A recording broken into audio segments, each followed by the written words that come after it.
fly around the moon in 2018 on a Dragon 2 capsule. Now, this is fascinating. This is like another space race, except this time it's the government vehicle against Elon Musk's, private space exploration funded by billionaires. And I'm not sure that should necessarily be taken as any kind of analog for the real world right now, but let's just talk about the technology involved. So, first of all, the mission that had been planned most recently, I guess, up until a few weeks ago, the mission that was going to take people back to the moon would be the SLS Exploration Mission 2, which would fly in the 2020s. Moving the first SLS test, Orion capsule with the European Service Module, would have been in 2019, and that would be a flight around the moon. It would park in orbit for a couple of, like a week, and then it would return.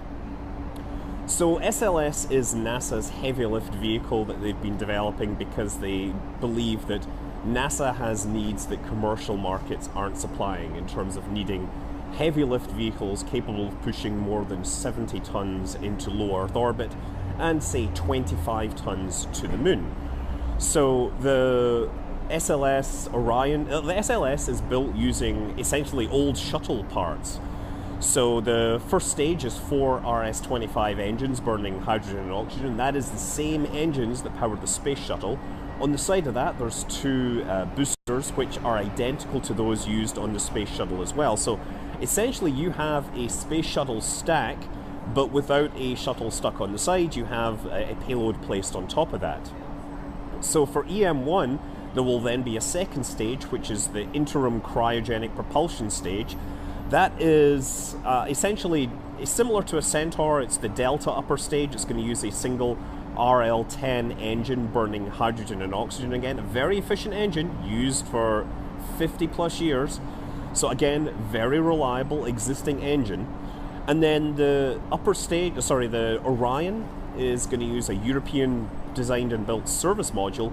And the engine on that isn't just going to be the same AJ-10 engine used on the Space Shuttle's orbital maneuvering system. It's actually going to be an engine which flew on the Space Shuttle. So there's a lot of reliable technology which kind of justifies perhaps flying a crewed test flight on the very first launch. I mean, and to add into the safety factor, there is also going to be a launch escape system which will have been tested by this point. So while many people heard this announcement of the first SLS test flight being crewed and they thought that's a little bold for NASA, you have to remember that the first space shuttle flight of the complete stack, it was also crewed, and they hadn't even tested a launch abort system. At least in this case, they will have a launch abort system which they will know works. That will launch, I think, about a 25-ton capsule with a crew presumably of 4. This SLS Orion is vastly more capable than the Apollo command module. It's going to have a proper water recycling system on board. It's going to use solar cells. It's a better spacecraft altogether. That's what happened. We've evolved 50 years from what Apollo was, and so there's a lot of new technology that's improved, improved mass limits. It has been stated, however, that to make the EM1 mission work, they will probably have to cut some corners. Instead of having the proper life support system they intended to fly on Exploration Mission 2, they will probably have to have something that's intended for just this one mission. Also, the ICPS, the Interim Cryogenic Propulsion Stage, that is not human rated. Indeed, NASA was going to make it human rated, and then Congress said, no, you should just take this, the Exploration upper stage, which is similar but has 4 engines. You should just make that, crew rated instead, since EM1 is never going to fly with a crew. Well, that's changed now, so we don't know whether they're going to man rate the ICPS or whether they're going to fast track the EUS, which I don't think is an option, to be honest. That's an interesting question regardless.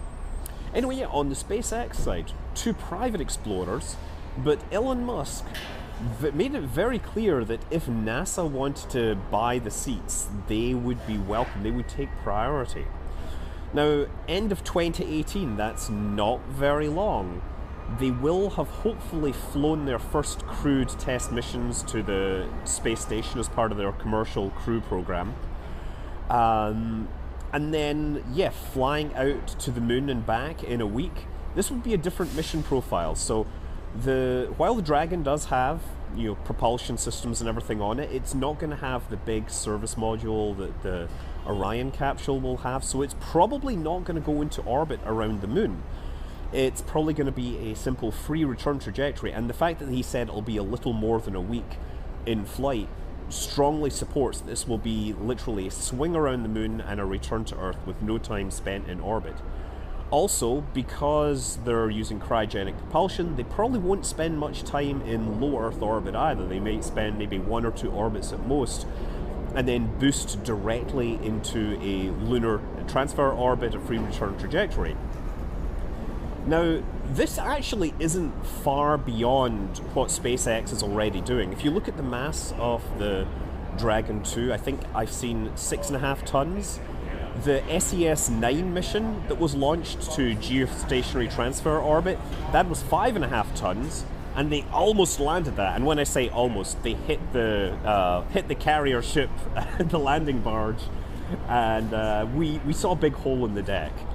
So it's not that much heavier than the heaviest thing they've already launched to geostationary transfer orbit. And because of the way orbital mechanics works, it's only about 10% more delta V to go from low Earth orbit. It's only about 10% more to get to a lunar transfer orbit as opposed to geostationary transfer orbit, because you're already approaching escape velocity anyway, so it's very, very sensitive to your initial velocity. So the capability is very close to being there with the existing Falcon 9 full thrust.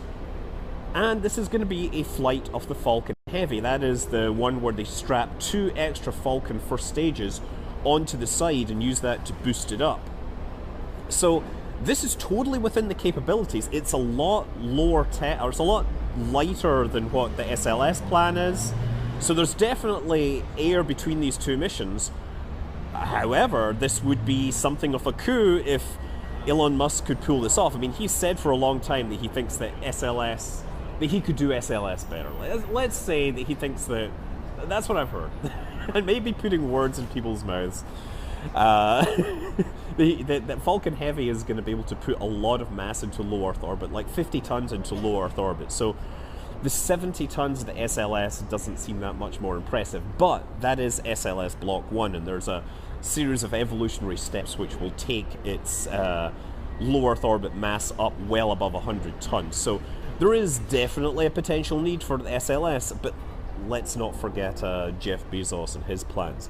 Oh yeah, speaking of rich billionaires who are interested in space, there is the question of who these 2 space tourists would be. And nobody's telling, but apparently they know each other. So, I don't know, maybe it's Dennis Tito, he's got some more money, maybe James Cameron. I don't know, it'll be really interesting to see.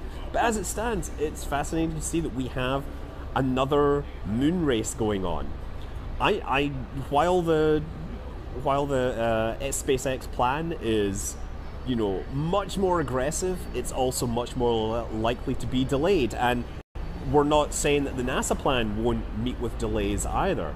It's going to be a really interesting couple of years to see what goes on here, and I'm very excited to see what happens. And I just hope that there's no problems and that nobody gets hurt, because this is really pushing the envelope in both of these cases. I'm Scott Manley. Fly safe.